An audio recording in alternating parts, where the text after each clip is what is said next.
Hello, students. I know your exams are very near and you must be busy preparing.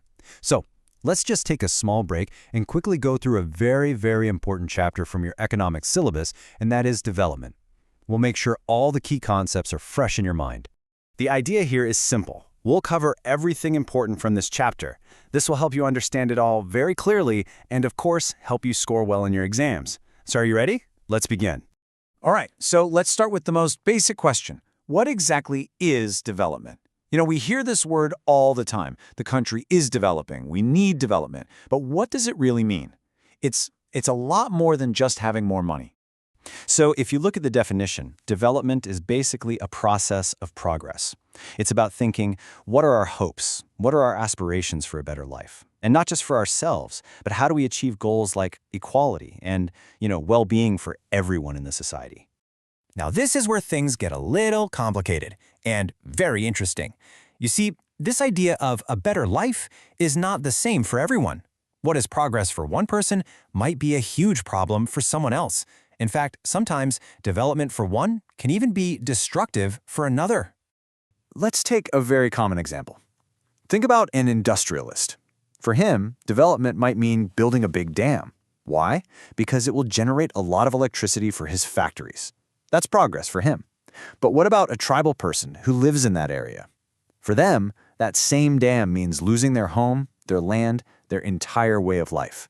Their idea of development is completely different. Maybe just a small check dam or a tank, which helps them with irrigation but doesn't force them to leave. And this picture, it shows the protest against the Narmada Dam. It really captures this conflict perfectly, doesn't it? For the government, for industries, a higher dam means progress. But for these people, the people you see in the picture, it means losing everything they have. So we must always remember, what is development for one may not be development for the other. So this brings us to a very important question. If everyone has a different idea of development, how do we talk about development for a whole country, for the entire nation? This is where we talk about national development. And the big challenge is, how do we even measure it? Well, one of the most common ways to compare countries, something that big organizations like the World Bank use, is per capita income. It's also called average income. The calculation is quite simple. You take the total income of the country, and you divide it by the total population. What you get is the average income for one person in that country. Okay, so we have this measure, per capita income. But we need to ask an important question. Does this average income, does it really tell us everything? Does it give us the complete picture? To understand this, let's look at this very famous example. We have two countries here, country A and country B. Now look at the numbers. If you calculate the average income for both, you will find it is exactly the same, 10,000 rupees. But think about it. If you were given a choice, would you be equally happy to live in both countries? I am sure we would all choose country A. Why? Because the income there is more or less equally distributed. But in country B, you can see there is extreme inequality. 4 people are very poor, and 1 person is extremely rich. So this is the main point to remember. Averages are useful, yes, but they hide these disparities. They don't tell us how the income is distributed among the people. So this brings us to a very important conclusion.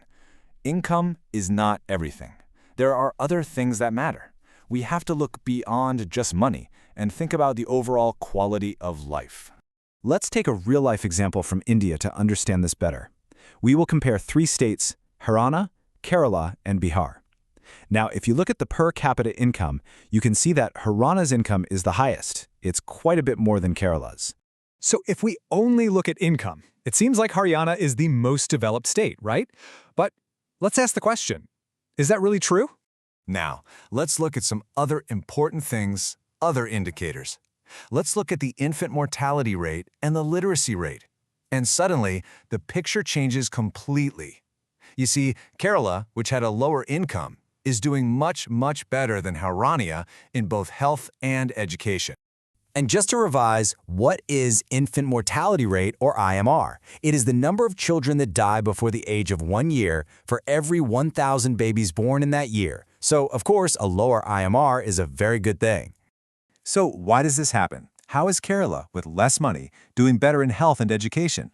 Well, there's a very important line that explains this. Money in your pocket cannot buy all the goods and services that you may need to live well. Think about it. Your money cannot buy you a pollution-free environment, can it?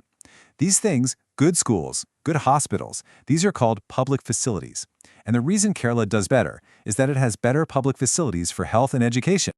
So, because we know that income alone is not a good measure, organizations like the UNDP, that is, the United Nations Development Program, they use a much better, much broader measure, and this is called the Human Development Index, or HDI.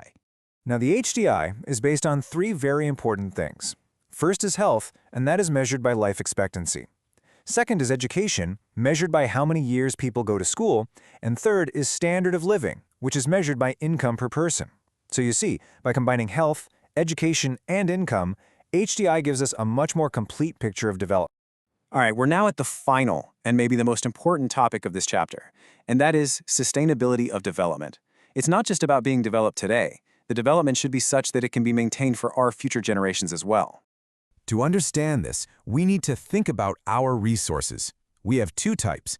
Renewable resources, like groundwater, are those that nature can replenish, but even these can be overused. And then we have non-renewable resources, like crude oil. These are fixed. Once we finish them, they are gone forever. And this leads to a very beautiful and powerful quote, which you must remember. We have not inherited the world from our forefathers, we have borrowed it from our children. This is the main idea of sustainable development. It is our duty to use our resources in such a way that future generations can also use them. Okay, so to finish our revision, let's quickly go over what is very important for your exam from this chapter. First, make sure you know all the definitions properly: per capita income, IMR, literacy rate, HDI. Second, be ready for comparison questions, like what is the difference between the World Bank's method and the UNDP's method? And of course, the Haryana versus Kerala example is very important. And finally, be ready for why questions, reasoning questions, like why are averages not always useful, or why is sustainability important? These are the kind of questions you can expect. And with that, we have come to the end of our quick revision of the chapter Development. I really hope this session was helpful for all of you. Please revise well, don't take too much stress, and I wish you all the very best for your examinations.